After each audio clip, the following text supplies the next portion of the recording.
Hello दोस्तों, कैसे हैं आप सब। तो उत्तराखंड फॉरेस्ट गार्ड परीक्षा से संबंधित हम महत्वपूर्ण 50 प्रश्न कवर करने वाले हैं, जो कि प्रीवियस ईयर बेस्ड हमारे ये प्रश्न रहने वाले हैं। तो पहला प्रश्न है इसमें, उत्तराखंड में ब्रिटिश शासन के दौरान किस वर्ष कुमाऊं और गढ़वाल के वनों को पहली बार सरकारी नियंत्रण में लेने की अधिसूचना जारी हुई थी। तो कब हुई थी, आपको ध्यान में रखना है, 1878 ईस्वी में हुई थी, भारतीय वन अधिनियम के तहत। समझ रहे हो आप। अगला प्रश्न है, उत्तराखंड के इको इको टास्क फोर्स की कुमाऊं रेजिमेंट आधारित बटालियन मुख्य रूप से किस पर्यावरण सुधार कार्य के लिए तैनात की गई है।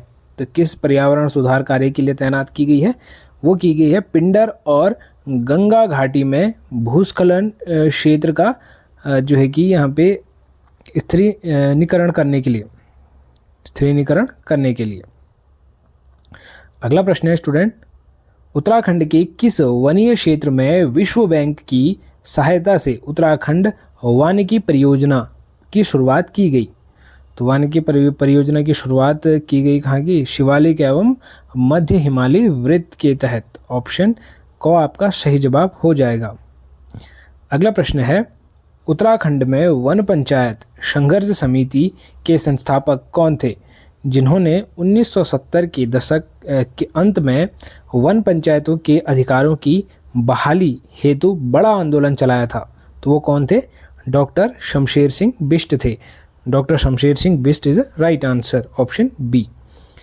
अगला प्रश्न है, उत्तराखंड में वानिकी एवं पर्यावरण संरक्षण संस्थान राज्य में कहाँ स्थित है। तो कहाँ है ये, हल्द्वानी, कुमाऊं, कालसी, देहरादून, दो जगह स्थित है। ठीक है, कुमाऊं और गढ़वाल आप देख सकते हैं, हल्द्वानी कुमाऊं में और कालसी देहरादून में स्थित है।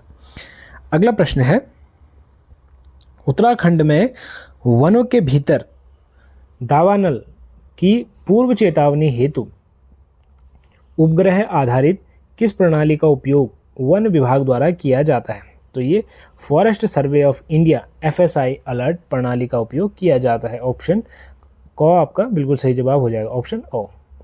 अगला प्रश्न है, उत्तराखंड के वनों में बहुतायत से पाए जाने वाले बांज वृक्ष के साथ कौन सी कवक प्रजाति सहजीवी संबंध बनाकर उसकी पोषण में मदद करती है। तो वो कौन है, वो है एक्ट, यहाँ पे आप देख सकते हैं एक्ट और कवक। ऑप्शन ओ आपको बिल्कुल सही जवाब हो जाएगा।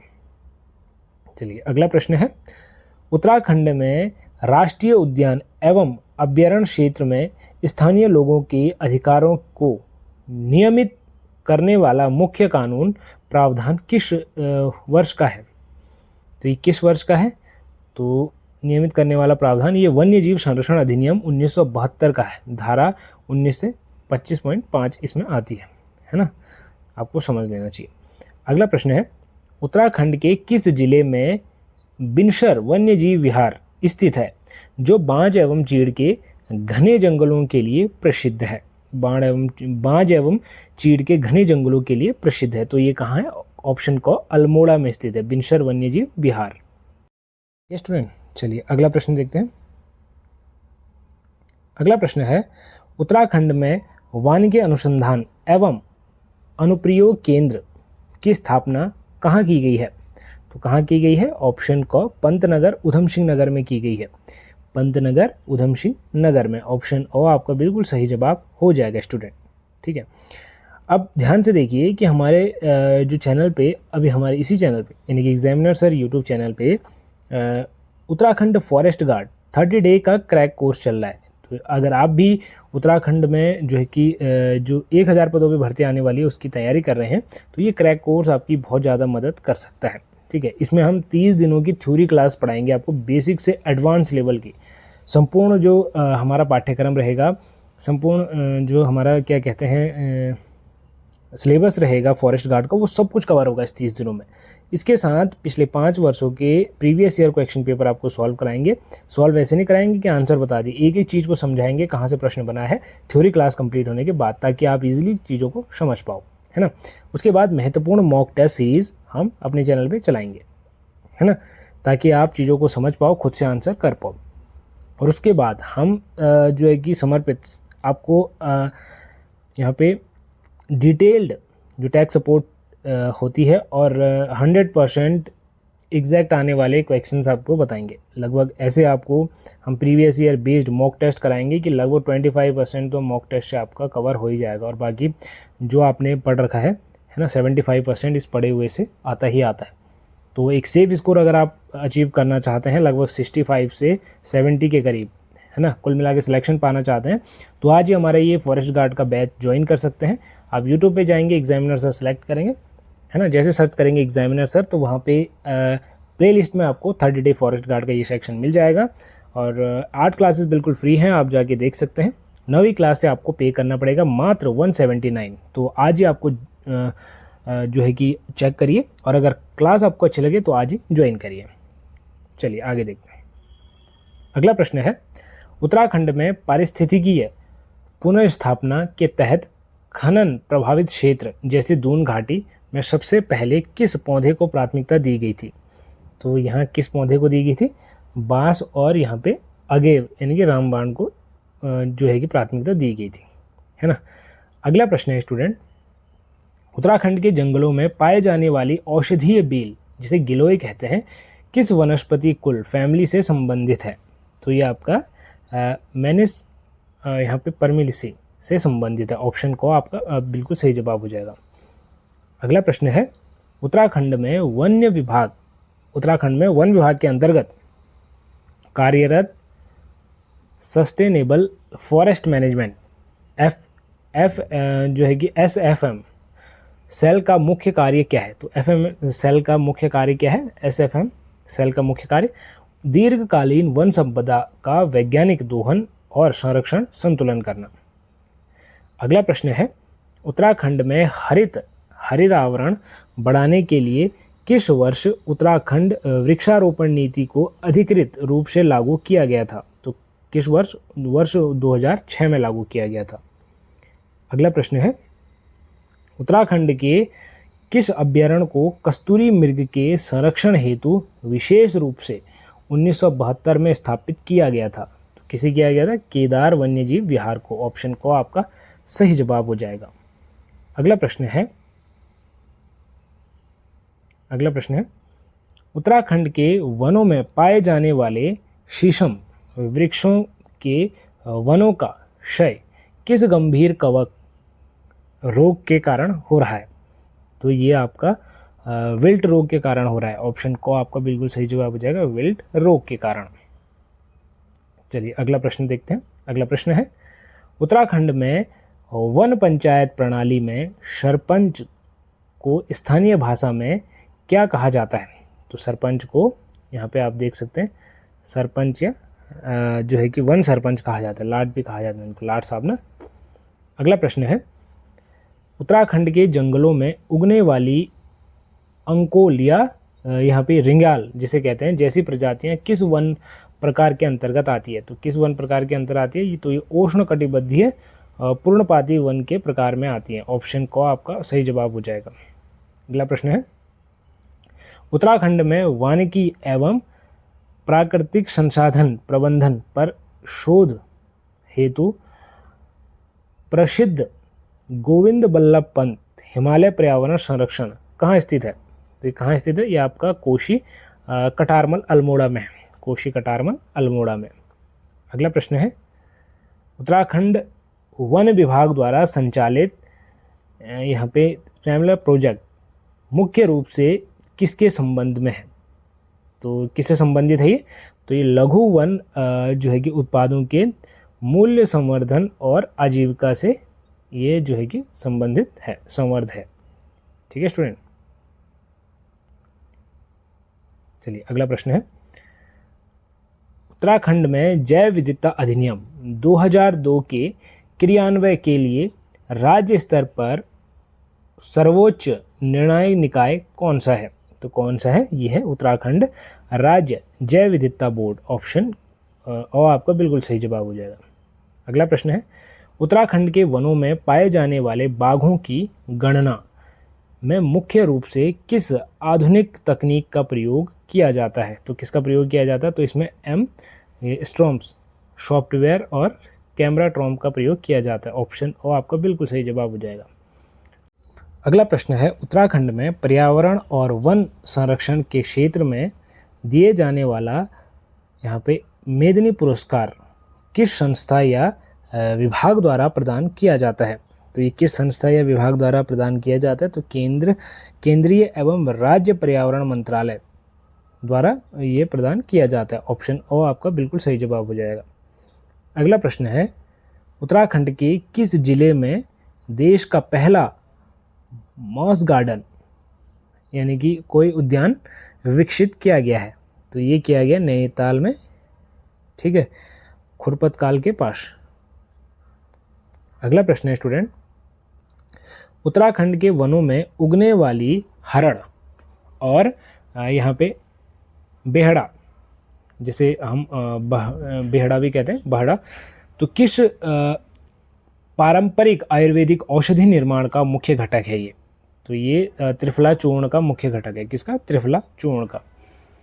अगला प्रश्न है, उत्तराखंड में वन अधिकार अधिनियम के तहत सामुदायिक वनों के प्रबंधन का अधिकार किस ग्राम स्तरीय समिति को दिया जाता है?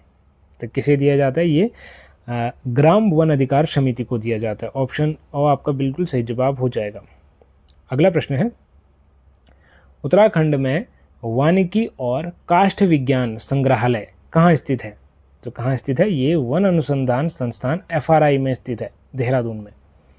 अगला प्रश्न है, उत्तराखंड के जंगलों में मानव वन्यजीव संघर्ष को कम करने के लिए वन विभाग द्वारा कौन सी मुख्य योजनाएं चलाई जा रही हैं? तो कौन सी मुख्य योजनाएं चलाई जा रही हैं? यहाँ त्वरित मुआवजा वितरण एवं सोलर यहाँ पे फेंसिंग योजनाएं चलाई जा रही हैं। ऑप्शन ओ आपका बिल्कुल सही जवाब है। अगला प्रश्न है, उत्तराखंड में पर्यावरण मित्र योजना का स्वच्छता व विनिकरण से जुड़ी विशेष पहल किस दशक में सबसे अधिक चर्चा में आई? तो कब आई ये? 2000 के दशक के बाद राज्य गठन के उपरांत आई। अगला प्रश्न है, राज्य के किस राष्ट्रीय उद्यान में रैपलैम पार्क और संरक्षण केंद्र स्थापित किया गया? तो कहाँ गया ये? राजाजी राष्ट्रीय उद्यान चिल्लाई रेंज में किया गया। समझ रहे हैं? अगला प्रश्न है, उत्तराखंड में लाटा बुग्याल और बेदनी बुग्याल किस प्रकार की पारिस्थितिकीय प्रणाली के अंतर्गत आते हैं? तो किसके अंतर्गत आते हैं? अल्पाइन और घास के मैदान के अंतर्गत आते हैं। समझ रहे हो? अगला प्रश्न है स्टूडेंट, उत्तराखंड में वन विकास निगम की स्थापना कब की गई थी? तो ये अप्रैल 2001 में की गई थी, वन विकास निगम की स्थापना। अगला प्रश्न है, उत्तराखंड के वनों में उगने वाली अंजर या चीर पाइन की छाल से किस प्रकार का रासायनिक उत्पाद बड़े पैमाने पर बनाया जाता है या बड़े पैमाने पर बनता है? तो ये लीसा और यहाँ पे जो है कि टसपिन बनता है इससे ना, लीसा और टसपिन आपने देखा होगा अगर चीड़ के जंगलों में जाके। तो अगला प्रश्न है, उत्तराखंड में वन एवं वन्य जीव अपराध नियंत्रण प्रकोष्ठ का मुख्य कार्यालय कहाँ स्थित है? तो देहरादून में स्थित है। ऑप्शन ओ आपका बिल्कुल सही जवाब हो जाए, देहरादून में। अगला प्रश्न है स्टूडेंट, उत्तराखंड के वनों में हिम तेंदुआ का मुख्य रूप से कितनी ऊंचाई क्षेत्र में पाया जाता है? ये कितनी ऊंचाई क्षेत्र में मुख्य रूप से ये हिम तेंदुआ पाया जाता है पूछा जा रहा है। तो सही जवाब हो जाएगा 3000 मीटर से 5400 मीटर की ऊंचाई तक ये पाया जाता है हिम तेंदुआ। अगला प्रश्न है, उत्तराखंड में हरिद्वार वन प्रभाग के अंतर्गत आने वाली राजाजी से सटी कौन सी रेंज जो है कि हाथियों के गलियारे के लिए जो है कि संवेदनशील है? तो कौन सी है? वो मोतीचूर और चिल्ला रेंज है, मोतीचूर और चिल्ला रेंज। अगला प्रश्न है स्टूडेंट, उत्तराखंड में वानिकी शिक्षा को बढ़ावा देने के लिए पंतनगर कृषि विश्वविद्यालय के अंतर्गत कॉलेज ऑफ फॉरेस्ट्री की स्थापना किस वर्ष हुई? तो कब हुई? वर्ष 1985 में हुई, 1990 के दशक में। ठीक है, ऑप्शन और आपका बिल्कुल सही जवाब हो जाएगा। अगला प्रश्न है, उत्तराखंड के वनों में पाई जाने वाली बांज, जैसे कि ओएक भी कहते हैं, कि कितनी प्रमुख प्रजातियां राज्य के बहुयात से मिलती हैं? तो कितनी हैं? 4 प्रकार की प्रजातियां, जैसे बांज हो गया, मोरू हो गया और यहाँ पे आपका खर्शी हो गया और रियाज हो गया, है ना। अगला प्रश्न है, उत्तराखंड में पर्यावरण सुरक्षा कवच के रूप में प्रसिद्ध चिपको आंदोलन की शुरुआत किस वर्ष चमोली जिले से हुई थी। चिपको आंदोलन की शुरुआत प्रमुख रूप से किस जिले में और किस वर्ष हुई थी। तो चमोली जिले में हुई थी, ये तो पहले ही प्रश्न में बता दिया। तो वर्ष 1973 में हुई थी, वर्ष 1973 में, समझ रहे हो। अगला प्रश्न है, उत्तराखंड में वन विभाग द्वारा प्रतिवर्ष उत्तराखंड वन कप या वन खेलकूद प्रतियोगिता का आयोजन मुख्य रूप से कहाँ किया जाता है। तो ये आपका देहरादून मकान ग्राउंड पुलिस स्टेडियम में किया जाता है। चलिए अगला प्रश्न देखते हैं। अगला प्रश्न है, उत्तराखंड में वृक्ष मानव के रूप में किसे जाना जाता है, जिन्होंने पर्यावरण संरक्षण के लिए आजीविका कार्य किया। तो किसे जाना जाता है, ये विश्वेश्वर दत्त सकलानी को जाना जाता है, विश्वेश्वर दत्त सकलानी को। अगला प्रश्न है, उत्तराखंड के वनों में वन अग्नि रोकथाम एवं प्रबंधन नियम के तहत ग्राम स्तर पर गठित समितियों को क्या कहा जाता है। तो क्या कहा जाता है इन्हें, वन अग्नि सुरक्षा समिति कहा जाता है। ऑप्शन ओ आपका बिल्कुल सही जवाब हो जाएगा। अगला प्रश्न है, उत्तराखंड में फर्न और दुर्लभ वनस्पति प्रजातियों के संरक्षण के लिए विशेष जो है कि फर्नारियम कहाँ स्थापित किया गया है। तो ये रानीखेत अल्मोड़ा में स्थापित किया गया है। ऑप्शन ओ आपका बिल्कुल सही जवाब हो जाएगा, रानीखेत अल्मोड़ा में। अगला प्रश्न है, उत्तराखंड के वनों में पाए जाने वाले सैलानी पक्षियों के अध्ययन और संरक्षण के लिए कौन सी झील अंतर्राष्ट्रीय स्तर पर प्रसिद्ध है।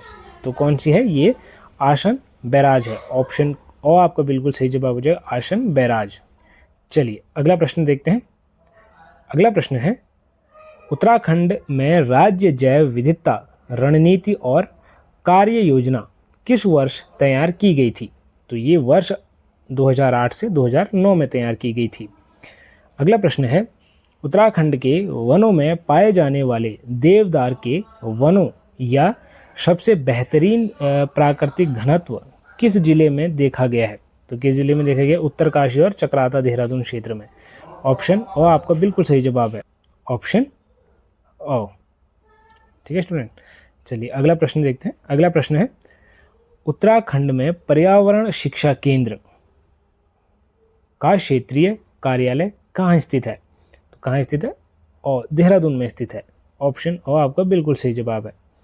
अगला प्रश्न है, उत्तराखंड के जंगलों में पाई जाने वाली प्रजाति जो है कि अंतशा के अवैध संग्रहण को रोकने के लिए वन विभाग द्वारा कौन सा कड़ा कदम उठाया जाता है।